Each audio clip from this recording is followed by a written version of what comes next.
मुंबई नाम के शहर में जानवरों की तस्करी करने वाला एक संगठन था। वे लोग उन जानवरों की तस्करी करा करते थे जिनकी तादाद दिन ब दिन कम होती जा रही थी। ऐसे जानवरों के नाखून, दांत और खाल को विदेशों में बेचा करते थे। एक दिन उस संगठन का चीफ अपने सोल्जर से कहता है, मुझे पता चला है कि एक सुनसान जंगल में कई सारे वनमानुष अपनी एक बस्ती बनाकर रह रहे हैं और तो और उन वनमानुषों की संख्या दिन ब दिन कम होती जा रही है। इससे पहले कि कोई और उन्हें ढूंढ ले, हमें जल्द से जल्द उन सबको पकड़ना होगा। इस काम में हमें कई सारे हथियारों की जरूरत होगी, इसलिए तुम सब आज से ही हथियारों की संख्या को बढ़ा दो। तब सोल्जर्स का लीडर अपने चीफ कमांडर से कहता है, लेकिन चीफ, हम इतने कम समय में इतने सारे हथियार कैसे बना पाएंगे? मुझे पता था कि हम इतने सारे हथियारों का प्रबंध नहीं कर सकते हैं, इसलिए मैंने पहले ही अपने बॉस से कहकर कुछ हथियारों का प्रबंध करा लिया था। वे लोग हमें कुछ समय में ही हथियार पहुंचा देंगे। लेकिन चीफ, अगर हमसे पहले उन वनमानुषों को किसी ने पकड़ लिया तो हम क्या करेंगे? मैंने उस जंगल के हेडक्वार्टर में बात कर ली है। वो हमारे अलावा किसी और को उस जगह जाने ही नहीं देंगे और सिर्फ हम ही उन वनमानुषों को पकड़ सकेंगे। अगर ऐसी बात है तो चीफ, हम उन वनमानुषों को बेचकर बहुत पैसे कमा सकते हैं। उसी दिन से सभी सोल्जर्स वनमानुषों को पकड़ने की तैयारी करने लग जाते हैं। अफ्रीका के जंगलों में बहुत से वनमानुष अपनी बस्ती बनाकर रह रहे थे। वहाँ ये सारे वनमानुष अपना जीवन खुशी से बिता रहे थे। उन सभी वनमानुषों का एक लीडर था जिसका नाम था सीजर।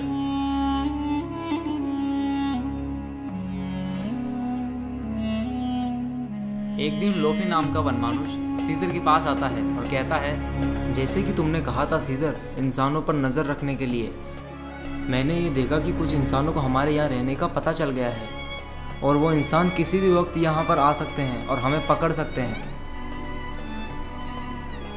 अब तुम ही बताओ सीजर, हमें क्या करना चाहिए? अगर इन इंसानों ने हमें पकड़ने की कोशिश करी या हमें नुकसान पहुँचाया तो इन इंसानों को इसकी बहुत बड़ी कीमत चुकानी होगी। लेकिन सीजर, वो इंसान कभी भी यहाँ आ सकते हैं और उनके पास बहुत सारे हथियार होंगे। हम सब उनका सामना कैसे कर पाएंगे? तुम चिंता मत करो, बस हम सबको एक साथ मिलकर उनका सामना करना होगा, तभी हम उनसे जीत पाएंगे। सीजर अपने सभी साथियों को लड़ाई के लिए तैयार कर लेता है। सोल्जर्स उन वनमानुषों को ढूंढते ढूंढते उनकी बस्ती तक आ पहुंचते हैं और उनके तरफ भागते हुए जाते हैं। वो लोग बिना कुछ सोचे समझे वनमानुषों पर ओपन फायर कर देते हैं।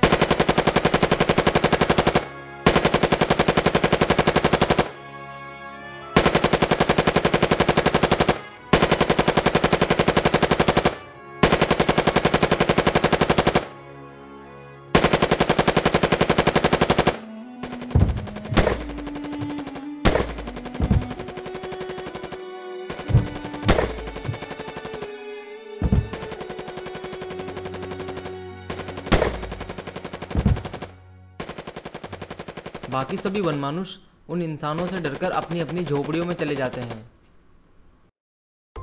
वह इंसान कई सारे वनमानुषों को पकड़ लेते हैं और उन्हें अपने इलाके में ले जाकर जेल में बंद कर देते हैं ताकि वो वनमानुष कभी उस जगह से भाग ना सके। जिस जगह इंसानों ने वनमानुषों को अपना बंदी बना रखा था, उसी जगह उन वनमानुषों के साथी उनका पीछा करते करते पहुंच जाते हैं। वह सभी वनमानुष अपने साथियों को दूर से देख रहे थे और उन्हें जेल से बाहर निकालने के लिए वे सभी कुछ सोचने लगते हैं। सीजर, मुझे ऐसा लगता है कि ये इंसान हमारे साथियों को यहाँ से दूर कहीं ले जाकर बेचने वाले हैं। अगर ये इंसान हमारे साथियों को यहाँ से ले जाने में सफल हुए तो फिर हम कभी भी हमारे साथियों को बचा नहीं पाएंगे। तभी एक वनमानुष कहता है, क्यों ना हम उन इंसानों के बॉस को रात को जाकर किडनैप कर ले और उसे छोड़ने के बदले अपने साथियों की मांग करें। बताओ सीजर, तुम्हें यह आइडिया कैसा लगा? नहीं, ऐसा हम नहीं कर सकते। उनके पास बहुत सारे हथियार हैं और अगर हम पकड़े गए तो वो हम सबको भी बंदी बना सकते हैं। हमें उन इंसानों पर छुपकर हमला करना होगा। वे सभी वनमानुष एक टाइम बम बनाने की सोचते हैं और कुछ समय में वो टाइम बम तैयार कर लेते हैं। दो वनमानुष उस टाइम बम को लेकर सोल्जर्स के टेंट के पास जाते हैं और उस टाइम बम को उस टेंट में फिट कर देते हैं और वहाँ से छुपते छुपते भाग जाते हैं। वे सभी वनमानुष उन इंसानों पर हमला करने के लिए एक साथ जा रहे थे। तभी सोल्जर्स उन्हें देख लेते हैं और उन्हें पकड़ने के लिए अपने टेंट से बाहर निकल कर आते हैं और उसी वक्त वो टाइम बम फट जाता है।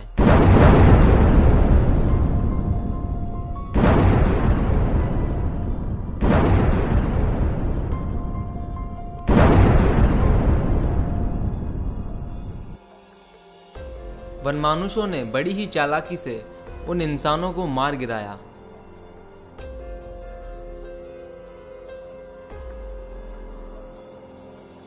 उन इंसानों का खात्मा करने के बाद सभी वनमानुष अपने साथियों को बचाने के लिए उनकी तरफ जाने लगते हैं और इस तरह वह वनमानुष अपने सभी साथियों को बचा लेते हैं।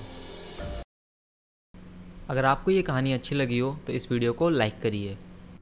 अगर आप ऐसी और मज़ेदार कहानियाँ देखना चाहते हैं तो हमारे चैनल को सब्सक्राइब करिए।